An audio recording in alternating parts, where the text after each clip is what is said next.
Welcome in to the PHNX Suns Pregame Show. I'm Lindsay, that's Saul, that's Flex, that's Espo, and we've got some good and some bad news. Let's start off with good news.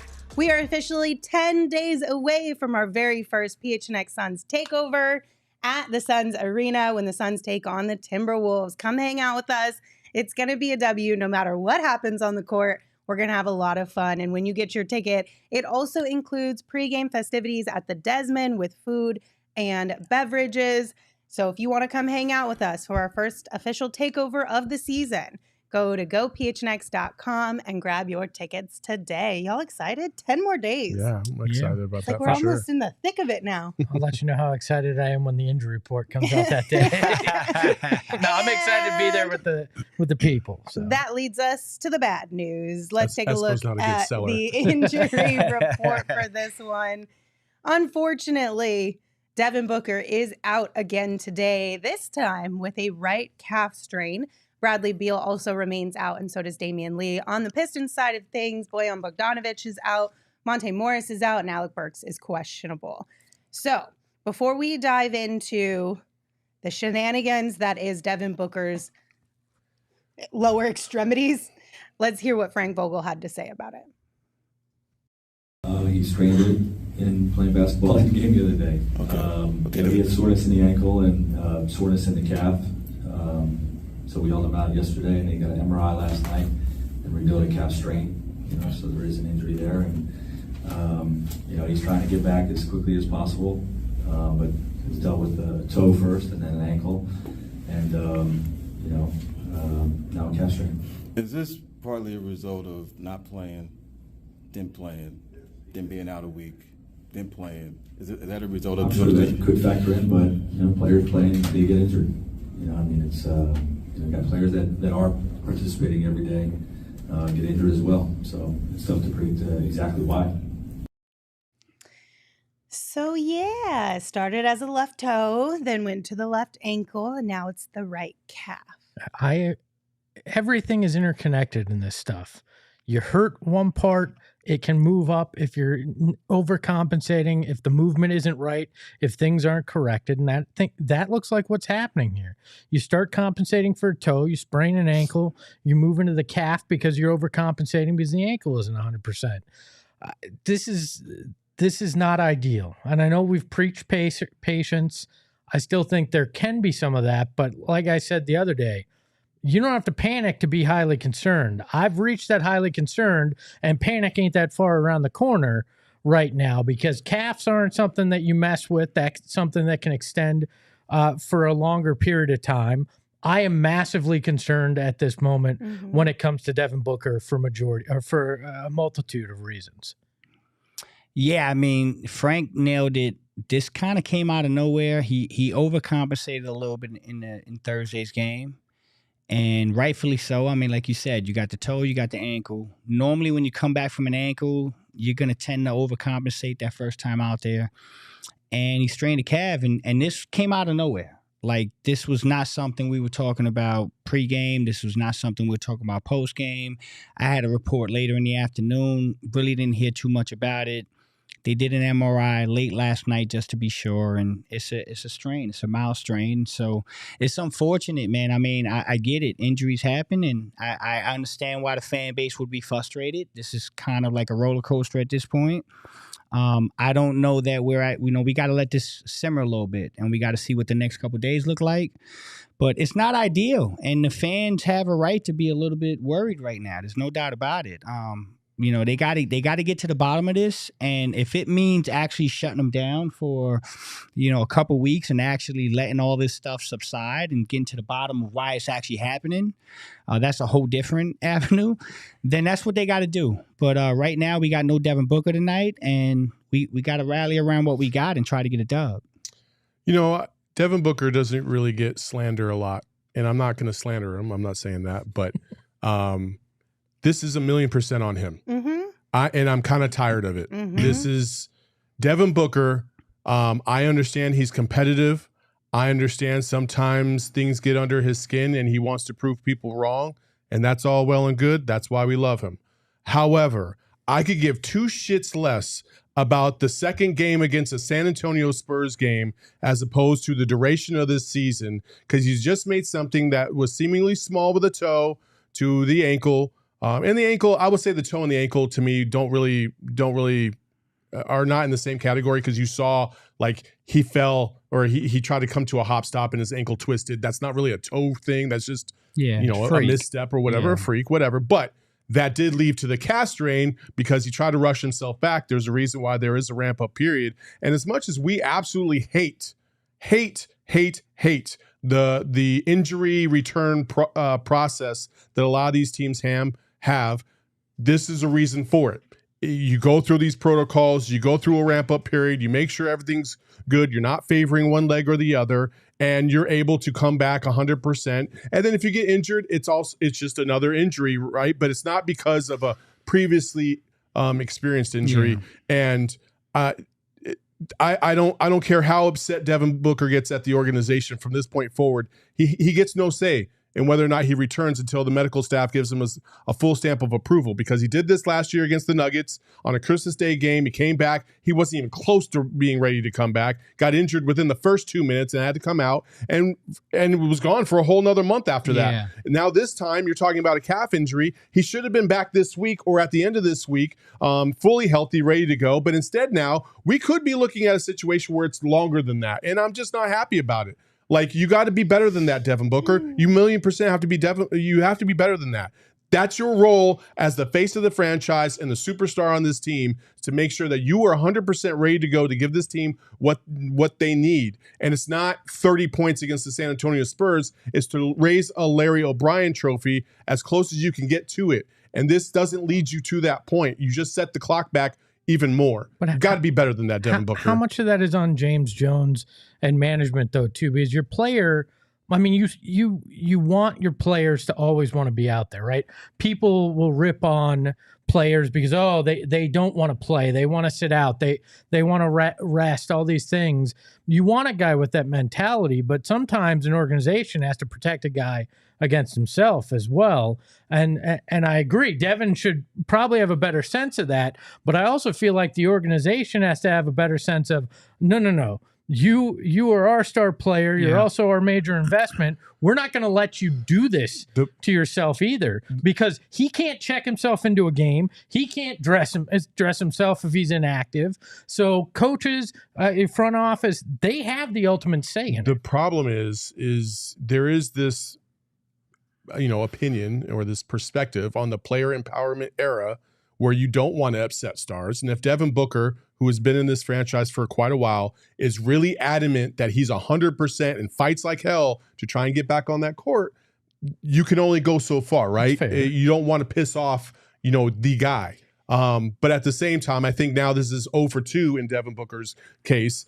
This is more leverage for the Suns to do, in fact, that. And I think they will from now on. I think this is proof enough that, regardless of whose call it was, you have to tell Devin, if you feel as the medical staff in the organization that he's not 100%, even if he feels like he's ready to go, you need to tell Devin no. Yeah. Because Devin's going to always say, yes, I want to play, I want to play, I want to play. Especially this year, now that there's even more on the lines with awards and a certain amount of games that you have to play. But this is what ends up happening. And like you said, Saul, we saw it with the Christmas Day game. We saw it now with the Spurs this year. At some point in time, you got to just be like, listen, I know you're a superstar and there's some give and take here, but your track record is garbage. So we're going to make the final say from now on. You know what? We talked about it a couple times last week, and I think there was a show where I literally said it I mean, you have to at this point, and I love Devin, and I love that whole group and how they work and how they do things. But I will say this, man, at this point, you have to protect Devin from Devin. I think that's very clear. This is a guy that wants to play, like you said, every game. And what you just said, Lindsay, is part of why when the whole 65 game thing came out and the rest thing came out, I knew there was going to be problems because they're already counting how many games before they're disqualified.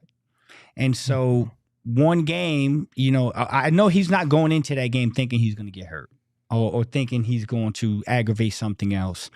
But that's in the back of their minds. Like right now, I'm going to be honest, if this is anything more serious than what's being led to be, he's going to not qualify for anything already. Like you only get, in school, you had like 16 days of school, right? This is what I think it's 17 for the NBA.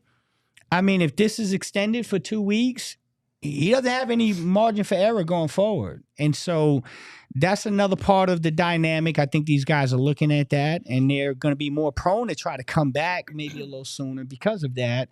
And I don't think it's good for basketball. So I get that, but I also think at a certain point in time, while awards are important, people have money attached to them. It builds up your entire resume for your career. What at this point, with how many games those two specifically have missed and probably will miss throughout the season, you could throw KD in the spot as well. You need to sit down and have a real conversation with yourself. What is more important at this moment for this season? Me being healthy come playoffs and throughout majority of the season when I can. And so taking proper precaution when I do have a little bit of an injury or an award, meeting that threshold for the awards. Because we've already gotten into that territory where it's like, it's inevitable. You're probably going to miss that mark. So just let it go. Like, just come to terms with that now and focus solely on the season from a team perspective. If you guys were running the Suns right now, the three of you, if you were running the Suns right now, do you want Devin to sit out as long as he needs to sit out to get this right? Yeah. Yes. Yeah. Okay. So if that's the case, I don't want to hear in a week, where's Devin? Can he hurry up and come back? Like that's the other side of it. There's people that are now going to criticize that Devin came back on Thursday. But on Wednesday, there were people saying, we need Devin back now. We just lost to the Spurs. He's got to get his ass back on the court. So it can't be both ways. If you want him to rest, but don't get, when we're on a 4-game losing streak, don't sit here and say, where's Devin? Now he's following protocol. Karen in the chat, Kron, C-A-R-U-N, said, does a calf strain mean out a month, or a calf strain means No, it could be 2 days. It could be a couple days. It could be a couple weeks. But the most important part about this scenario is that your calf directly correlated to your Achilles. And if you go about it the wrong way, you can find yourself in a world of hurt. Yeah. Ask KD, because that's exactly what happened to him when he was in Golden State. Look, I think, again, the organization and the subterfuge of, well, day to day, we don't know what. Just say out 2 weeks, and it quells anybody. If that's what he needs to get healthy, it quells anybody going, well, he should be back. That's right. Because you don't know. But the problem is they're an organization, and at the end of the day, regardless of how much Matt Ishbia tells you we're not worried about money, you got to be worried about money to an extent. If you come out and you say Devin Booker is out for 2 weeks, your ticket prices are inevitably going to drop. Yeah, but if you don't your viewership say that, is going to drop. You don't say that, and then people are expecting him,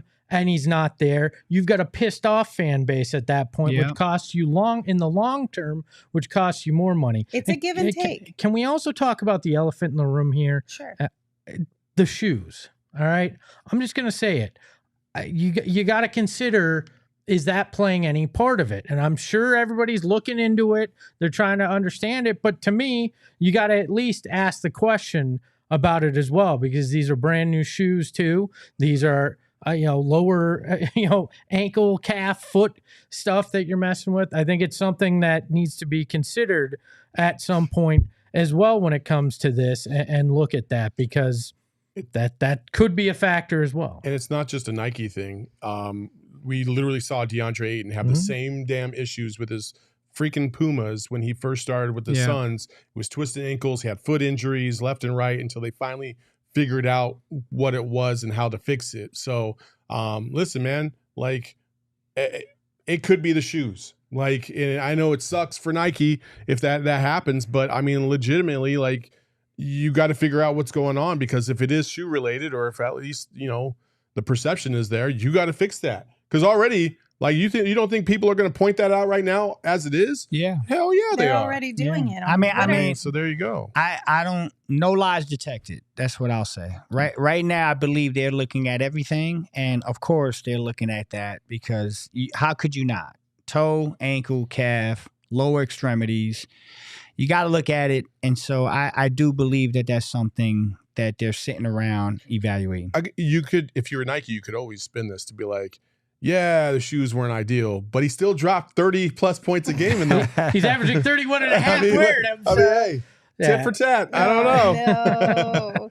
Just do it, even if you're injured. Let's look at a few super chats here. Big Vernon sent us one thank you. Said, at this point, I wouldn't mind hearing the commentators say, Saul Bookman for 3. I mean, I'm not going to lie. I wouldn't mind that either, but that'll never happen. But I was going to say, would it actually happen? Though? How soon before the calf, the ankle, the hamstring? I would have to be wide open, and then you think Bradley Beal had back spasms. Oh, no.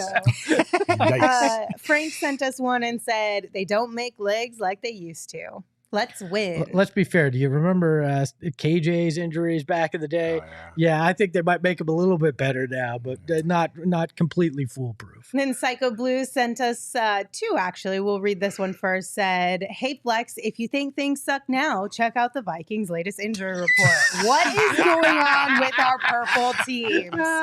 Come on, Psycho Blue, man. I got you. Yeah, it's tough, man. Enjoy the Josh Dobbs experience. We've been there. Oh, my It's tough, goodness. my And then the brother. second one from Psycho Blue, thank you, said, really, accountability and investment. Should we be worried about how the new regime handles adversity with how this keeps happening? No. I just think it's a tough spot to be in because there's give and take with your star player and the organization. Like, you got to make sure both sides are happy. You don't ever want to piss off a star player, but at the same time, it's your responsibility to make sure that they are, in fact, truly ready to go play basketball again. Because they're going to tell you they're ready. They're always going to tell you they're ready. Especially guys like Devin and KD, the ones who are just like mental about playing basketball. Yeah. So you just, it's a balance. I think Saul brought up a good point earlier too, though. You let him do it this time, and now you can go, yeah, not again. Look, Yeah. we don't listened, trust you. we listened, and now this is twice, but it happened this season. No, we're in control. Yeah, and it might be one of those situations where I don't know how involved James Jones is on this point, but I'm sure Matt Ishbia at some point is like, hey, bro, what are we doing out here? Like, let's have a talk. Yeah. Because that's not happening. Like, we need you for the prize. We don't need you, for the pregame. Yeah. Mm-hmm. And then last one for now, Libertarian Sasquatch sent us one and said, but we can't keep playing like the injuries aren't concerning at this point. Book's had like 5 different injuries already. I mean, listen, I'm concerned. I think after this one, and maybe I'm wrong, but I think there's definitely a mentality shift that's about to happen. Because I think what you're seeing is a bunch of guys that were brought in to be role players that knew Bradley Beal, Devin Booker were going to come back at some point. Yeah. And when you know that's like any game now, maybe you don't impose your own will as forcefully as you once, or maybe that you Good could have, point. right? Yeah. Now, like today in Detroit, is going to be very interesting because those guys came into the locker room like, not this shit again. You know what? We don't know when these dudes are coming back. We have to play much, much better. And we got to play at a higher level. And some of us got to stop thinking we're role players. We need to start playing like we're a bona fide second or third option to KD instead. And I think that's where you're going to see. So I think a guy like Eric Gordon specifically and a guy like Grayson Allen, those two specifically have got to do more to help out KD. Because, I mean, I know you were all thinking it, so I'll say it out loud. I feel like right now with KD, because of his own injury history, we're on borrowed time. Mm-hmm. Like, it's only a matter of time before he's going to have to miss a game or two because he's banged up or whatever. And to his credit, he's been balling despite the fact that he's basically been on an island by himself. So hopefully these guys will step up today and play at a high level and really dominate the Pistons. They need a good win. They need to feel good. Hopefully that'll happen today. Seriously. I also, Jay and Jonathan in the chat are blaming the headband, and I think I'm gonna hop on that wagon. I fucking hate the headband. I blame the headband. I've always hated the headband. Yeah. You just can't mix things up like that. So now that we know who's not playing, let's take a look and see who is starting. Wait, did you wear the beanie yesterday? I did not. Okay. I didn't wear a beanie yesterday. No beanie I wore yesterday. sunglasses. Yes. Mostly because I didn't do my makeup and I was like, I'm gonna wear sunglasses. Anyway, so starters today are gonna be the same as yesterday. Eric Gordon, Grayson Allen, Kevin Durant, Keita Bates-Diop, and Yusuf Nurkic. Did you guys like KBD in the starting lineup? Mm-hmm. Yeah, I'm okay with it. Again, bench is concerning because you got a little less scoring. That's not because of KBD. It's because Grayson Allen and Eric Gordon are out there, and you have to play Okogie and Goodwin off that bench. But from a starting perspective, I think KBD makes sense. My biggest concern today is Nurkic. I give a shit about the rest of the team. Nurkic has got to do something today because this better fit don't mean shit if he can't do anything on the court to help out. Like, yeah, and he hasn't for the most part. He's been, egregious down low in the paint, shooting less than 50% at the rim, which is awful. He's been limited on defense. He hasn't been able to knock the three down as consistently as I know all of us would. Hell, I'd beg for 30% right now, and Nurk is like basically 1 for every 9. And so like it's just got to get better overall. And I think today's a get right game for him. Yeah. Like, to be honest, like they have good players, sure, but nothing that should stop Nurkic from having a double-double today. And if he doesn't, man, that's not a good sign. I think 30% might be a little too high there for him. Isn't he like a 29% career three-point shooter? 29%. Yeah, but he So- shot like 36. Yeah, I know, last but year. even settling for 30% is maybe asking a little too much. Well, don't shoot 6 of them. You might have a better chance at it. I think what you said about players looking over their shoulder, like playing but thinking, okay, I'm on borrowed time. My guy's coming to replace me. I think that's a great point. I think at this point, those guys got to stop looking over their shoulder and play and get on the court and play. And I think for today's game, man, I mean, they got to hit shots too. Like they've had opportunities. I went back and looked at the tape last night. There was plenty of opportunities for these guys to make an impact on the game, and they didn't take it. They didn't take advantage of those opportunities. So, if they hit some shots, this team should go out there and win this basketball game. But if they go out there and do a repeat performance of yesterday and start missing layups and open looks, we're in trouble because KD's not the savior. He's not at the point in his career where you could just go on his back and say, we're going to ride you to a win. He needs help. Yeah, Andy Bailey over at Bleacher Report had an interesting stat this morning. Suns are +2 in 129 minutes that Kevin Durant and Yusuf Nurkic play together, +18 in 78 minutes where Durant and Eubanks play together. Yeah. Eubanks has just shown more energy right now and athletic ability that's helped this team so far. And he's also been a little bit more aggressive at the rim too. Yep. Yeah. And that matters. And Nurkic, I don't know what is going on with him. Now, to defend Nurkic a little bit, going up against Embiid isn't ideal for him. Right. Going up against Anthony Davis is not ideal for him. And there was even times against, like Wemby and stuff like that. Like it's just not, he's not that good of a player to be able to really get his against those guys. But you need him to take advantage of those other mismatches when they do switch. And he has just not been able to do that. So passing be damned, he needs to be better overall. Yeah, listen, I'm going to keep saying it. Nurkic is a fit for this basketball team on paper, what they envisioned. This has been a complete monkey wrench thrown into the season, and he's being exposed because he's being asked to now do things that he was not brought here to do. And so we're seeing it. He's not better than DeAndre, and we talked about that. He's a better fit, but he's a better fit with the right team, with the whole team. But at the same time, you knew injuries were going to happen, and I don't think when those scenarios present themselves that he should drop off the face of the earth either. No, there's got to he's got to improve from what he's playing like right now. Yeah. But I acknowledge that he's never going to be like that second or third guy to help out anybody else. Right. All right. Let's look at some of the details of tonight's game. Espo, what are the guys wearing? Suns are wearing white again. Detroit wearing their City Edition. I've been crapping on a lot of these City Edition, but I actually kind of like the Detroit bad boy look that they got going on here. And they got the skull and crossbones on the court, too, to represent some of the bad boy Pistons from back in the day. I like this look for Detroit. I actually think it kind of edges out the Suns uniform tonight. I mean, I'm not mad at it at all. That looks slick. Yeah. I like that a lot. Who you guys got tonight and by how much? I got Suns by 5. I think they're going to hit some shots today and make us feel a little bit better about the news we just got.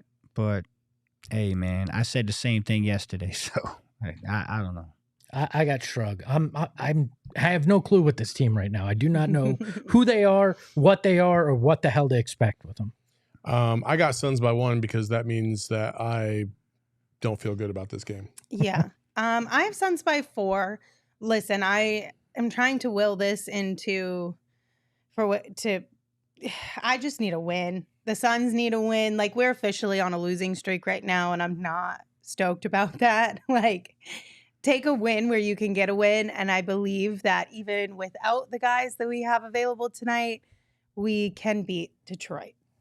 We should be able to beat Detroit. Do that, please. And They thank better. you, for the love of God. What do our friends at the BetMGM Sportsbook app think about tonight's game? This is bizarre. This line has not moved since Devin Booker was announced out, and they have the Suns as a 5.5-point favorite. So either they are big believers in the Suns, or they took Sunday morning off. I don't know. I hope it's because they're big believers in the Suns. Usually these sportsbooks are pretty good at this game, so I'm gonna hope the Suns win by 6 then. Yeah, Fingers crossed. Yeah, well, the spread yesterday was did not do the Suns any favors. So. No. We have all taken L's lately, the Suns and all 4 of us, when it comes to betting on the Suns. But what are you guys putting your money on today? Nobody has had a worse run than me Jeez. and Espo to start the season, that's for sure. I said I filed for bankruptcy yesterday. I heard that. Okay, my pick. I just wanted the pain over with early, so I bet first point of the game scored in under 17.5 seconds at plus 225 for 32.50 win.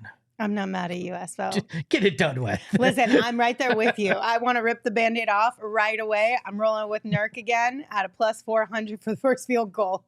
I'm not having a great time betting on this team so far. I hope things turn around quickly because, sheesh. Well, yeah. Yeah, I just said, damn it, get a win. That's it.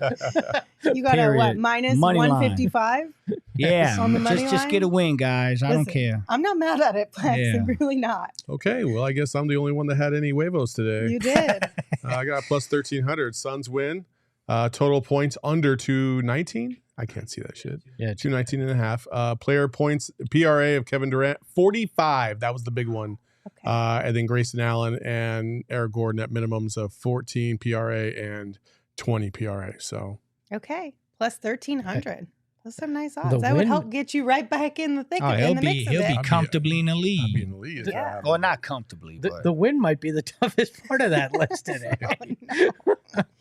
If you guys want to play some bets on tonight's game, make sure you download the BetMGM Sportsbook app and sign up for BetMGM using the bonus code PHNX. Then you place your first BetMGM Sportsbook wager through the BetMGM Sportsbook mobile app of at least $10, and you're going to receive $200 instantly in additional winnings, regardless of your wager's outcome. So it's a win-win no matter what with our friends at BetMGM using that promo code PHNX. You can check out the show notes for full details. And now you can listen to Shane talk about the disclaimer.